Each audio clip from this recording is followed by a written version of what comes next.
makan. Oke. Botol saya ini juga nggak beranak, Pak. Kenapa Allah ada padanannya seperti botol ini? Relativitas lagi. Yang hidup itu kan mati, barang mati. Oke. Allah hidup. Oke, Allah itu hidup. Apa yang membuat Iya, Allah enggak, itu hidup? Banyak rum-rum seperti ini nih. Tidak ada rasis. Jadi begini, Bu Kata ya. Jadi pada dasarnya begini, Bu. Manusia itu mengakui secara sadar ada sesuatu yang lebih besar dari dia. Termasuk Ibu Agatha mengakui sesuatu yang lebih besar, ada yang lebih besar daripada Agatha. Betul nggak? Saya belum dapat poin pertanyaan Anda. Sehingga Pak, bisa Kita- jauh dari anak-anaknya dulu, Pak, atau ke kamar dulu atau kemana dulu? ini ada yang ngaji soalnya di rumah itu. Nah, jadi begini, Bu. Jadi termasuk Ibu sendiri karena mengakui sesuatu yang besar, ada yang besar selain Ibu, sehingga kita sebut Tuhan. Betul nggak, Bu? Enggak. Belum tentu sesuatu yang besar itu Tuhan. Iblis juga lebih besar dari manusia. Karena iblis itu punya kuasa juga. Ya, jadi bukan hanya sesuatu yang besar kuasanya yang kita tuhankan, gitu. Tetapi Tuhan yang benar-benar Tuhan itulah yang harus kita Oke, tuhan. oke, kalau itu mamanya Karena begitu, gini, Bang. oke, artinya bahwa Tukang santet juga itu dia punya Benar, kuasa yang benar, lebih Bu. besar. Benar. Sabar dong. Nih ya, Benar, Bu. makanya Anda jangan mengeneralisir gitu. Tukang santet itu juga punya kuasa besar gitu. Tukang hipnotis itu juga punya kuasa besar. Apakah kita harus menuhankannya?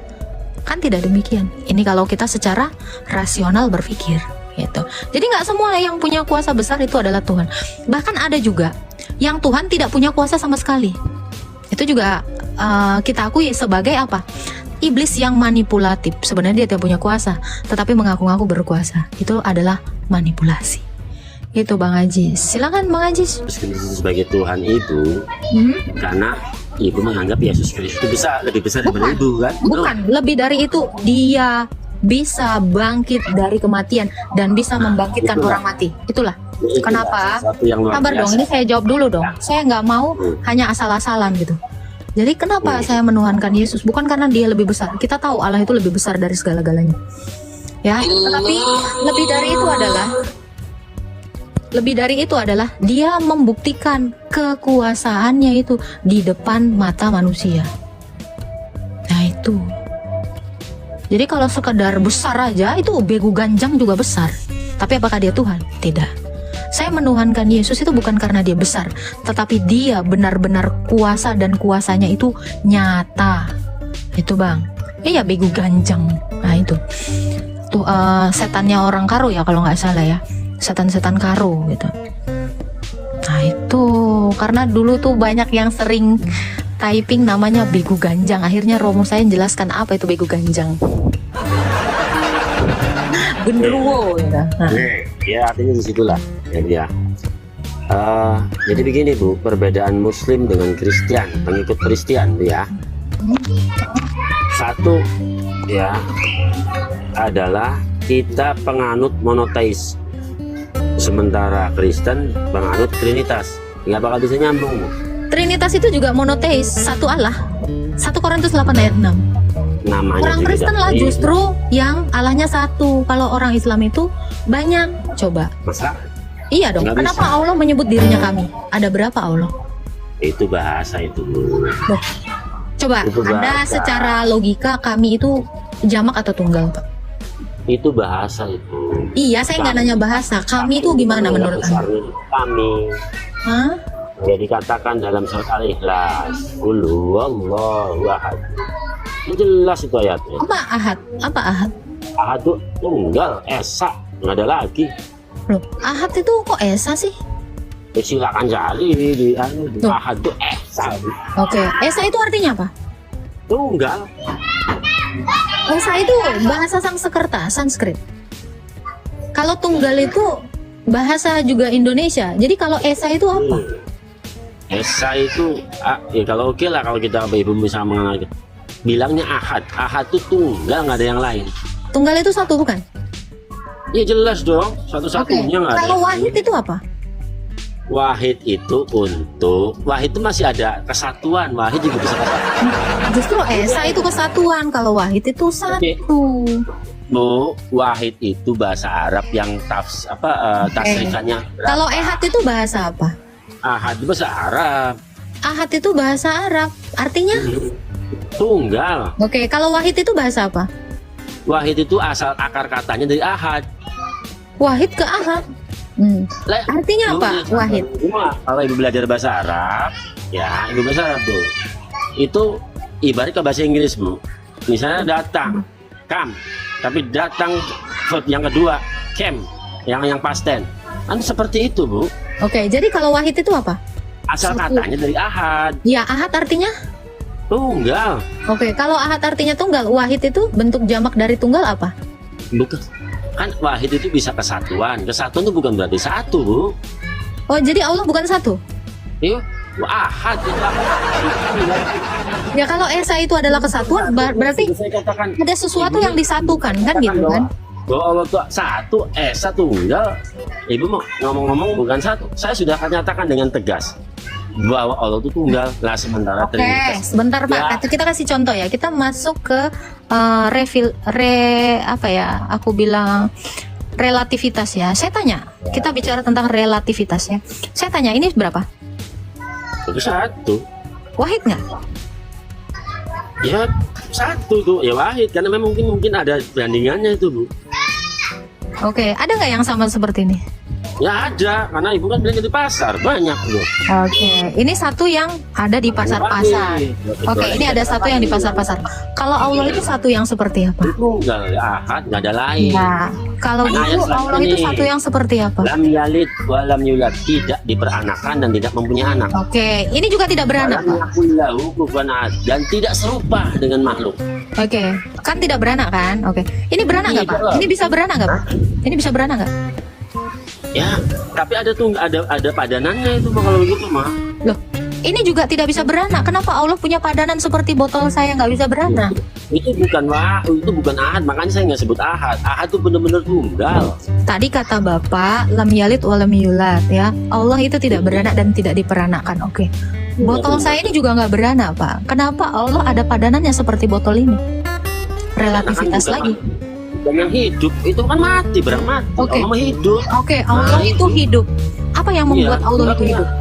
Secara Ibu biologi, hidup itu Wih. bisa dinyatakan pada makhluk kalau dia itu mengalami pergerakan. Sekarang saya tanya. Bu, Kalau Ibu Allah- tuh jangan kan sudah saya jelaskan juga dengan tegas, tidak Loh, sama dengan saya- makhluk. Oke, tidak sama dengan makhluk. Susah. Allah beranak tidak? Ya tidak. Kenapa sama dengan batu yang tidak beranak? Kata siapa sama? Batu beranak nggak? Tapi Batu kan nggak beranak tunggal. Iya, saya tanya. kan Batu itu tunggal. cuma satu. Batu itu cuma satu. Ya, kalau namanya bata itu bukan batu. Itu Ini berbeda. lucu. Kata Ini batu itu cuma satu. Air itu juga Ibu cuma tuh satu. lucu. Ibu tuh lucu. Wah, Oh. Allah tuh hidup dibandingin sama benang Oke, mati ya. saya ini juga satu. Betul Pak, saya satu. Ibu, ya satu tapi Saya punya juga anak, hidup. Saya juga punya hidup. suami. Saya nggak nanya itu. Saya Nah. satu. Saya nggak bicara dengan anak. Saya tidak bicara dengan orang lain. Ya. Ya. Saya juga ini satu Pak. Tidak ada yang sama seperti saya. Sekalipun saya punya kembaran itu tidak akan bisa sama persis kepada saya, seperti saya. Karena juga saya satu yang tidak bisa diserupakan dengan Ya apapun. terus. Ya terus. Itu satu. Kenapa Allah sudah menjadi sama seperti saya? Satu yang tidak bisa ditiru. Allah tidak diperanakan dan tidak punya anak. Kayak gimana? Oke. Saya jangan lucu-lucu dulu. Saya mau tahu. Hidupnya Allah itu seperti apa? Kalau Anda mengatakan Allah itu satu yang hidup, Allah Ya. itu tidak tidur. Allah itu mengatur. batu juga nggak tidur, Pak. Batu itu juga nggak tidur. Makhluk mati lah itu mah. Loh. Gimana ibu? Berarti apakah Allah tidak tidur itu merupakan makhluk mati? Ya, Saya apple to tanya. apple dong. Allah tuh maha hidup, bayar batu Ya. mati. Bukan masalah apple to apple. Kenapa ada makhluk yang sama seperti dia? Itu yang mau saya Tidak pertanyakan. ada yang Itu sama. tadi batu nggak tidur, batu nggak beranak, sudah sama seperti Allah ini makhluk. Iya, bener, Hah? lucu banget. Kenapa Allah sudah sama Batu seperti makhluk. makhluknya? Itu yang saya tanyakan. Siapa? Batu bukan makhluk atau bu? Loh, batu yang makhluk. Oke, kalau batu bukan makhluk, jadi batu holik gitu. Bukan. No. Karena apa? Ini saya kasih tahu Anda di dalam ilmu Islam. Cuman ada dua di dunia ini. Holik dan makhluk. Kalau batu bukan makhluk, berarti dia teridentifikasi sebagai holik. Setuju Anda? Hah? Anda tidak mengerti juga ini. Relativitas Anda nggak ngerti. Ilmu Islam pun Anda nggak ngerti. Gimana nih? Coba. Gimana nih? Ya, bahwa Trinitas tuh nggak bisa kita terima. Itu nggak jadi urusan saya. Ya. Oh, Karena Anda menuhankan Itu bedanya satu, itu. satunya itu kan tidak bisa Anda jelaskan. Coba jelaskan dulu. Sekarang Allah itu coba satu itu. yang hidup. Kalau Allah, Trinitas Oke. Esa gimana asalnya coba? Saya nggak ngerti tuh. Tritunggal itu pasti Esa. Karena Tuhan saya lah yang benar-benar Tuhan yang hidup. Karena dia punya firman sehingga dia berfirman. Dia punya roh sehingga dia hidup. Allah kami itu adalah Allah satu yang hidup. Itulah namanya Tritunggal. Bapa yang memiliki firman dan roh. Contoh, Yesus saya kasih siapa, Yesus? sabar, jangan lari. Ngomongin Tritunggal bukan ngomongin tentang Tuhan Yesus, Pak. Ini Ngomongin dua apa? hal yang Anda harus pisahkan. Saya ini 1 atau 3, Pak? Saya tanya Anda. Ibu satu dulu. Saya 3, Pak. Kok 3? Iya dong. Bapak pernah lihat mayat? Pernah. Mayat itu 1 atau 3? 1. Apa yang tidak ada di mayat sehingga dia tidak bisa bergerak? Ya, rohnya. Karena Ya. nyawanya. Dia jadi di dalam mayat itu nggak ada ruh, nggak ada nyawa. Sekarang saya tanya, mayat itu bisa bicara nggak? Itulah bedanya, Bu. Karena dia tidak punya, bukan itulah bedanya. Karena dia tidak punya realitas lain. Apa itu? Realitas Itulah pikiran. bedanya. Sebentar. Nih, bukan itulah bedanya. Saya jelasin. Cuman ngomong itulah bedanya. Satunya mayat beda dengan saya. Kenapa? Karena saya Tritunggal. Saya 3 dalam 1. Apa yang 3 itu? Badan saya itu adalah realita atau keberadaan nyata. Pikiran saya adalah keberadaan nyata. Dan roh saya itu adalah keberadaan nyata. 3 dalam 1. Jadi saya ini satu yang hidup. Kita masuk ke dalam Allah. Tritunggal itu adalah Allah yang kita sebut Bapa itu memiliki firman dan roh. Inilah Tritunggal tadi. 3 realita dalam satu hakikat. Ini yang dinamakan Esa atau satu yang hidup. Ya, satu toh. Ya bisa saya bilang satu mayat. Satu mayat ini juga satu, tapi dia satu yang tidak bisa bergerak. Ya, jangan cuman bilang itulah bedanya, tapi Anda tidak bisa menjelaskan. Saya dari tadi nanya, Allahmu itu satu yang seperti apa? Apakah satu seperti batu yang tidak pernah tidur, yang tidak beranak, atau satu yang seperti apa? Jelasin dong. Tuh. Oh ya, itulah bedanya. Karena Tadi saya sudah Anda jelasin. Ya, Allah oke, kami satu yang hidup. Allahmu satu hidup dengan apa dia? dengerin Dengan dulu, apa Pak. Allahmu itu menghidupkan dirinya? Oke, saya jawab. Bedanya Tuhan Kristen yang itu beda. Kalau Tuhan Kristen itu sama dengan manusia, berarti kalau begitu kita mah tidak sama. Kalau saya buka hadisnya yang mengatakan bahwa Adam itu diciptakan menurut gambar Ar-Rahman. Siapa Ar-Rahman? Allah. Bahkan Adam itu diciptakan menurut gambar Ar-Rahman, menurut gambar Allah. Anda pernah tahu nggak ini? Hah? Jadi kalau Anda bilang Allah kami sama seperti kami, salah. Kami yang seperti Allah. Oh, berarti sama berarti kan. Gimana Hah? sama dong berarti sama. Berarti Sama Anda- apanya? Aku memang punya apa? Punya apa? Lu jangan bilang sama-sama dong. Gue yang jelasin. Lu Gimana? cuman bilang sama, itulah bedanya. Sama, itulah bedanya. Apa yang gue jelaskan? Kau tidak menjelaskan satunya Tuhanmu itu seperti apa? Satu yang seperti batu kah? Atau satu yang hidup? Atau satu mati? Oh, Coba dong. Kalau dia hidup, dia dengan apa hidup? Bu, di Islam itu begini, Bu. Ya, di Islam Muslim nih. Jadi memikirkan zat Allah itu tidak akan sanggup manusia. Berarti kalian tidak kenal Allah. Bukan tidak kenal, kami mengenalnya lewat ciptaannya. Alam semesta ada, Oke. manusia ada. Jadi kalau saya melihat gunung, apakah saya melihat Allah? Oh, jelas. Berarti Allah Siapa? seperti gunung. Siapa yang menciptakan? Siapa Coba, yang sekarang saya tanya, menciptakan? gunung bisa bicara nggak? Bisa. Bagaimana cara gunung bicara? Nah, karena tidak. Sekarang saya bertanya, Bu. Tadi Kucing Anda bisa bilang bicara. gini kan, tadi nih ya, ini kena skakmat sama statementmu sendiri. Kalian bilang, berarti Tuhan kalian kayak manusia dong. Tadi Anda bilang kalian itu bisa melihat Allah, mengenal Allah melalui ciptaannya. Kau penciptaan nggak? Apakah Allah itu seperti kau? Ya, tidak. Tidak. Atau kau yang seperti Allah? Kayak gini, Bu, saya mau tanya. Ibu nanti tanya gunung bisa bicara nggak? Sekarang saya tanya, Ibu bisa, kucing bisa bicara nggak? Ada suaranya. Kucing bisa bicara nggak? Ada suaranya, tapi tidak berbicara. Ibu ngerti nggak? Karena Ya, Bu. kucing tidak punya pikiran. Itulah Gunung juga ada suaranya Ibu, karena Gunung, kita tidak gunung ada suaranya. Pak, Jangan Bapak tiba-tiba kalau googling ya, gunung itu adalah tumpukan batu yang ditumbuhi tanam-tanaman. Itu definisi gunung. Bagaimana tumpukan batu atau tanah yang ditumbuhi tanaman itu bisa berbicara? Gimana caranya? Saya jelasin. Ibu mungkin pernah belajar ilmu pengetahuan alam. Beda frekuensi Bu. Semut aja kita nggak dengar suaranya, tapi dia bersuara. Karena beda frekuensi. Ibu berarti Ibu nggak tukang boleh. Kalau Anda, nih ya, Jangan kalau Anda ilmu mengatakan semut itu bisa bicara beda frekuensi, ilmu pengetahuan mana yang mengatakan semut berbicara?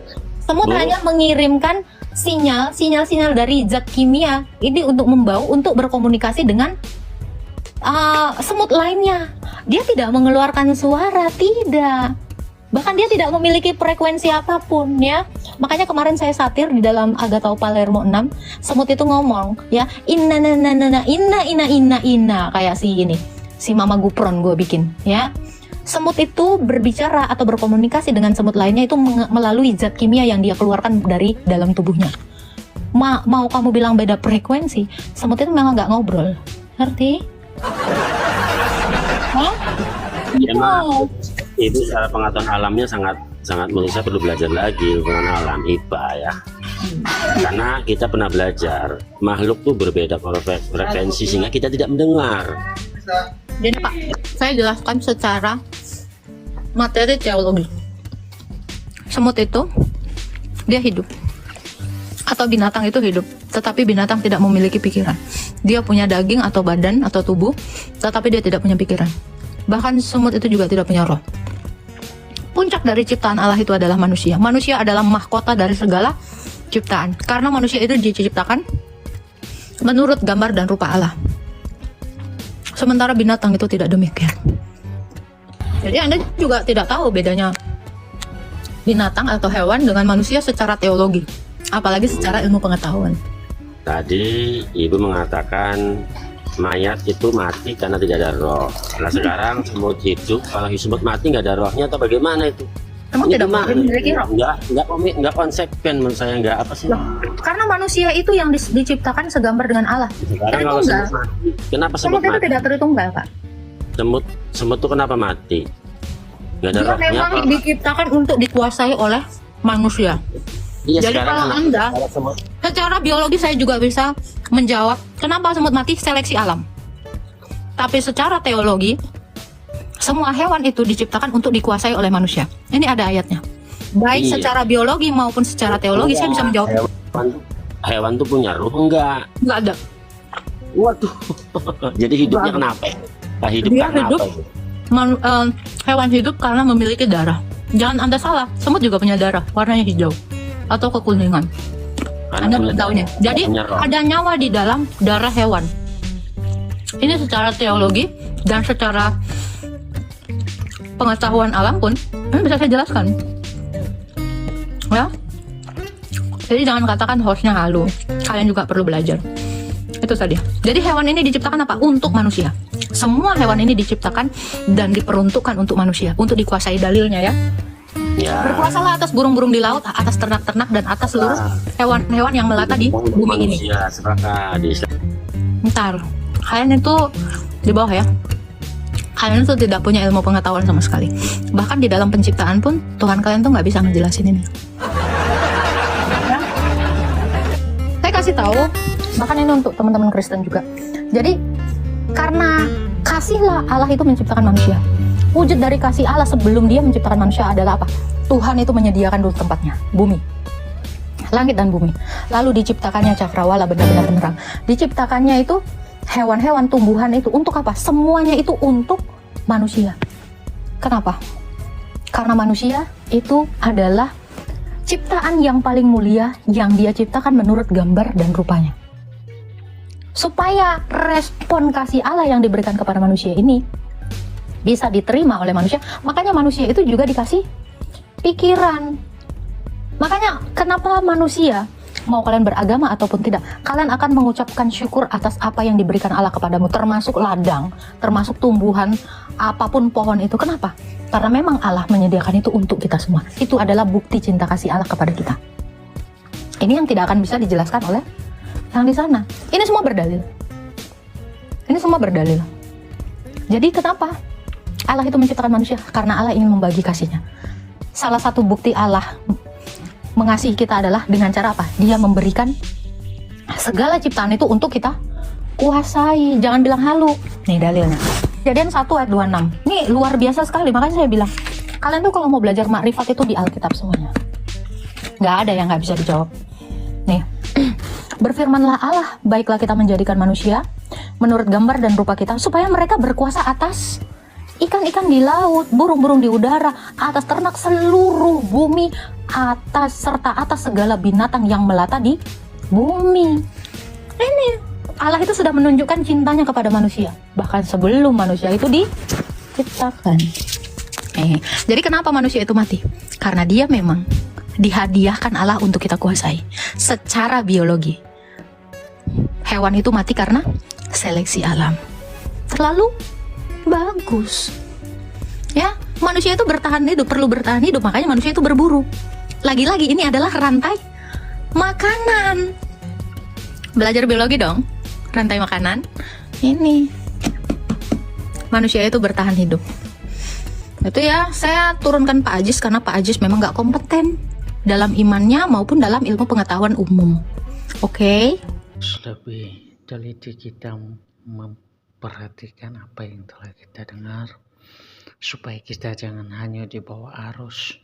Sebab kalau firman yang dikatakan dengan perantaraan malaikat-malaikat tetap berlaku, dan setiap pelanggaran dan ketidaktaatan mendapat balasan yang setimpal, bagaimanakah kita akan luput jikalau kita menyia-nyiakan keselamatan yang besar itu, yang mula-mula diberitakan oleh Tuhan dan oleh mereka yang telah mendengarnya kepada kita dengan cara yang dapat dipercayai, sedangkan Allah meneguhkan kesaksian mereka oleh tanda-tanda dan mukjizat-mukjizat dan oleh berbagai-bagai pernyataan kekuasaan dan karunia Roh Kudus yang dibagi-baginya menurut kehendaknya. Sebab bukan kepada malaikat-malaikat telah ia taklukkan dunia yang akan datang yang kita bicarakan ini. Ada orang yang pernah memberi kesaksian di dalam suatu nas, katanya, apakah manusia sehingga engkau mengingatnya, atau enak manusia sehingga engkau mengindahkannya? Namun engkau telah membuatnya untuk waktu yang singkat, sedikit lebih rendah daripada malaikat-malaikat, dan telah memahkotainya dengan kemuliaan dan hormat. Segala sesuatu telah engkau taklukkan di bawah kakinya. Sebab dalam menaklukkan segala sesuatu kepadanya tidak ada sesuatu pun yang ia kecualikan yang tidak takluk kepadanya. Tetapi sekarang ini belum kita lihat bahwa segala sesuatu telah ditaklukkan kepadanya. Tetapi dia yang untuk waktu yang singkat dibuat sedikit lebih rendah daripada malaikat-malaikat, yaitu Yesus.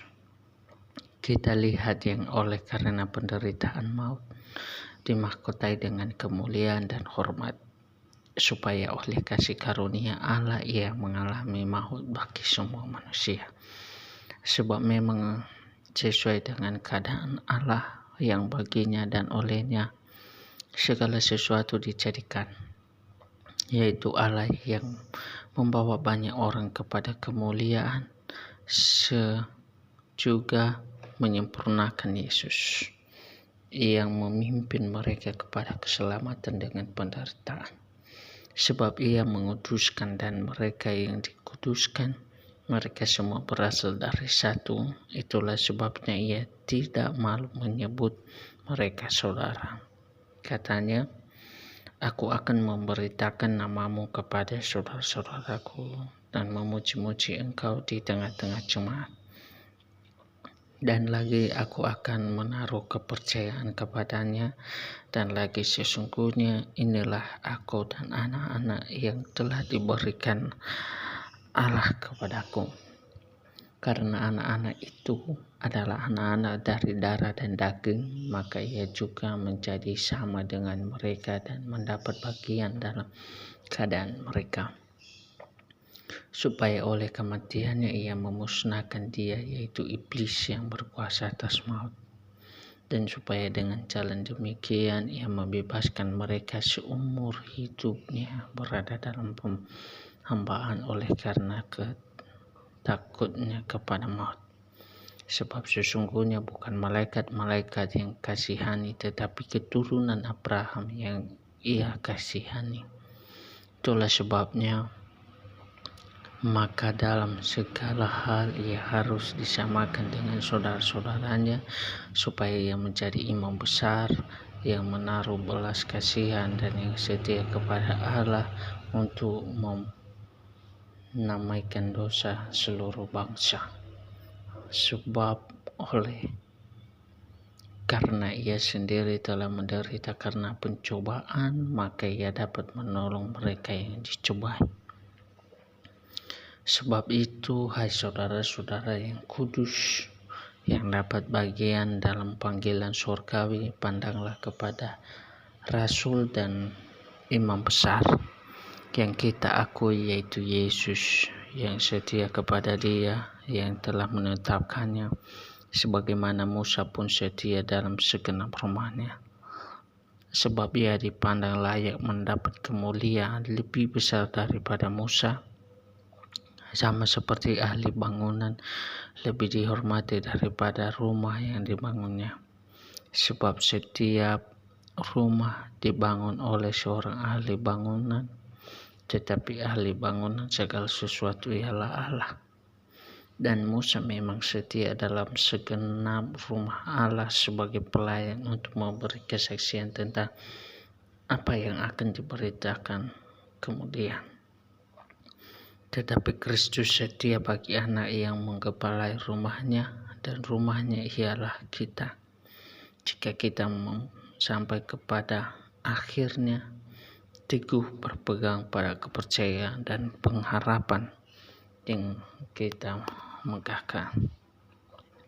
Sebab itu, seperti yang dikatakan Roh Kudus pada hari ini, jika kamu mendengar suaranya, jangan keraskan hatimu seperti dalam kegeraman pada waktu pencobaan di padang gurun, di mana nenek moyangmu mencobai aku dengan jalan menguji aku, sekalipun mereka melihat perbuatan-perbuatanku 40 tahun lamanya.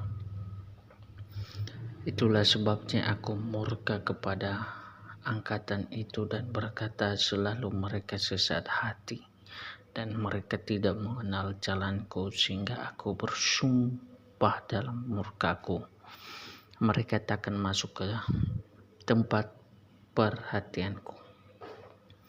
Waspadalah, hai saudara-saudara, supaya di antara kamu jangan terdapat seorang yang hatinya jahat dan yang tidak percaya oleh karena ia murtad dari Allah yang hidup.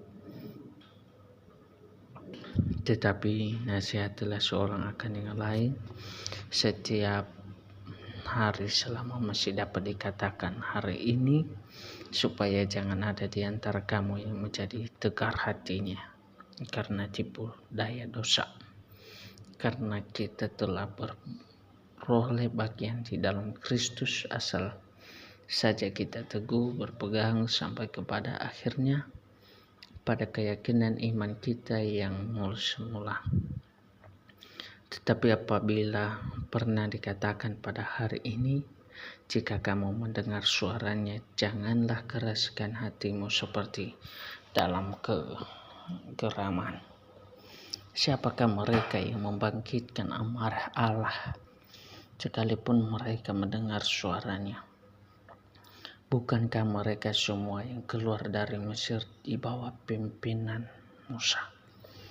Dan siapakah yang ia murkai 40 tahun lamanya? Bukankah mereka yang berbuat dosa dan yang mayatnya bergelimpangan di padang gurun? Dan siapa yang telah ia sumpahi bahwa mereka takkan masuk ke dalam tempat pemerhatiannya? Bukankah mereka yang tidak taat?